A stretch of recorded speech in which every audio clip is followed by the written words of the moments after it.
जो भारत की natural diversity को देखना चाहते हैं, उन्हें ये क्रूज सुंदरवन और असम के जंगलों की सैर कराएगा।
भैया कैला चल चल चल चल आजा रे पार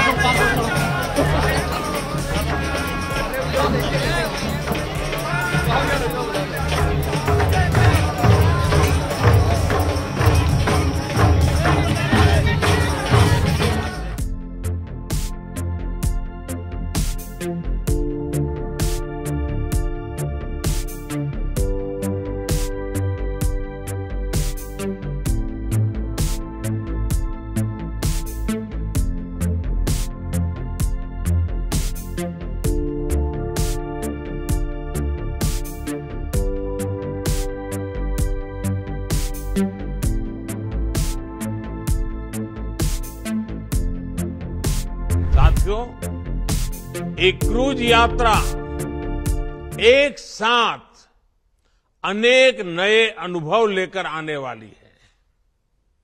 ये जो लोग इसमें से अध्यात्म की खोज में हैं, उन्हें वाराणसी, काशी, बोधगया, विक्रमशिला, पटना साहिब और माजुली की यात्रा करने का सौभाग्य मिलेगा। जो मल्टीनेशनल क्रूज का अनुभव लेना चाहते हैं, उन्हें ढाका से होकर गुजरने का अवसर मिलेगा। जो भारत की नेचुरल डायवर्सिटी को देखना चाहते हैं, उन्हें ये क्रूज सुंदरवन और असम के जंगलों की सैर कराएगा। जिन लोगों की रुचि भारत में नदियों से जुड़े सिस्टम को समझने में है, उनके लिए यात्रा बहुत महत्वपूर्ण होगी, क्योंकि ये क्रूज 25 अलग अलग नदियां या नदी धाराओं से होकर गुजरेगी। और जो लोग भारत के समृद्ध खान पान का अनुभव लेना चाहते हैं, उनके लिए भी ये बेहतरीन अवसर है। यानी भारत की विरासत और आधुनिकता का अद्भुत संगम हमें इस यात्रा में देखने को मिलेगा। क्रूज टूरिज्म का ये नया दौर इस क्षेत्र में हमारे युवा साथियों को रोजगार, स्वरोजगार के नए अवसर भी देगा। विदेशी पर्यटकों के लिए तो ये आकर्षण होगा ही। देश के भी जो पर्यटक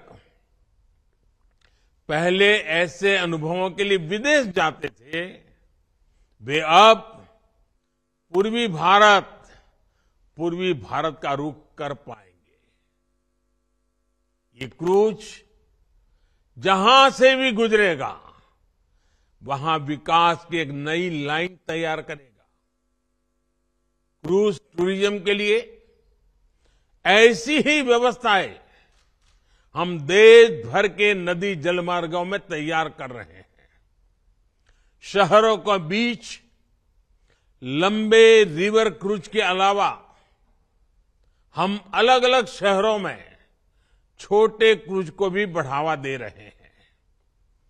काशी में भी इस प्रकार की व्यवस्था अभी चल रही है। ये हर पर्यटक वर्ग की पहुंच में हो, इसके लिए बजट से लेकर लग्जरी क्रूज तक हर प्रकार की सुविधाएं देश में विकसित की जा रही हैं। साथियों, देश में क्रूज टूरिज्म और हेरिटेज टूरिज्म का ये संगम ऐसे समय में हो रहा है जब भारत में पर्यटन का एक बुलंद दौर शुरू हो रहा है। भारत की वैश्विक भूमिका जैसे जैसे बढ़ रही है, वैसे वैसे भारत को देखने, भारत को जानने और भारत को समझने की उत्सुकता भी बढ़ रही है। इसलिए बीते 8 वर्षों में हमने भारत में टूरिज्म सेक्टर के विस्तार पर विशेष बल दिया है। हमने अपने आस्था के स्थानों, तीर्थों, ऐतिहासिक स्थलों के विकास को भी प्राथमिकता बनाया है।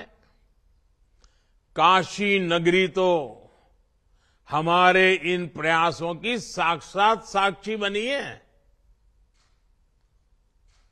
आज मेरी काशी की सड़कें चौड़ी हो रही हैं, गंगा जी के घाट स्वच्छ हो रहे हैं।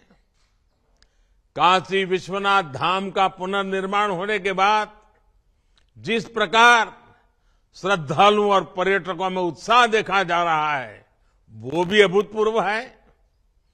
बीते वर्ष जितने श्रद्धालु काशी आए हैं, उससे हमारे नाविकों, रेहड़ी ठेले रिक्शा वालों, दुकानदारों, होटल गेस्ट हाउस चलाने वालों, सभी को लाभ हुआ है।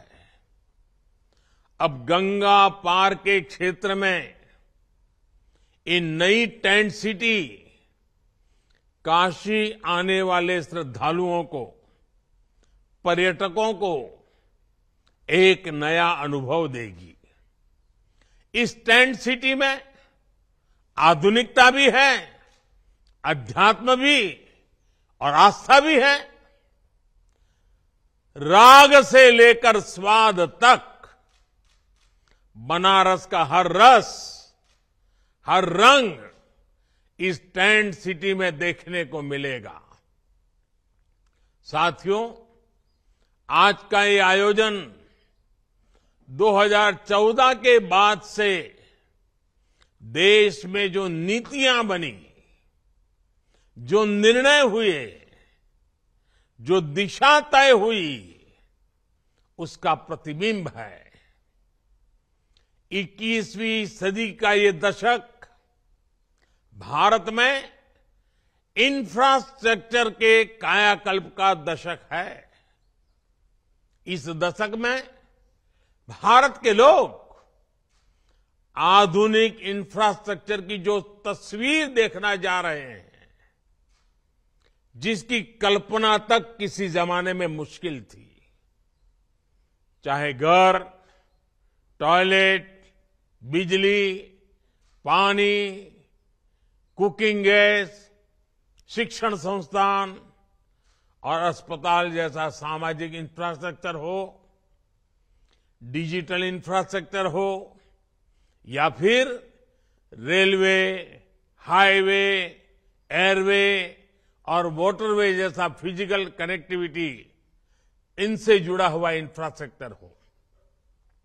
ये आज भारत के तेज विकास का, विकसित भारत के निर्माण का सबसे मजबूत स्तंभ है।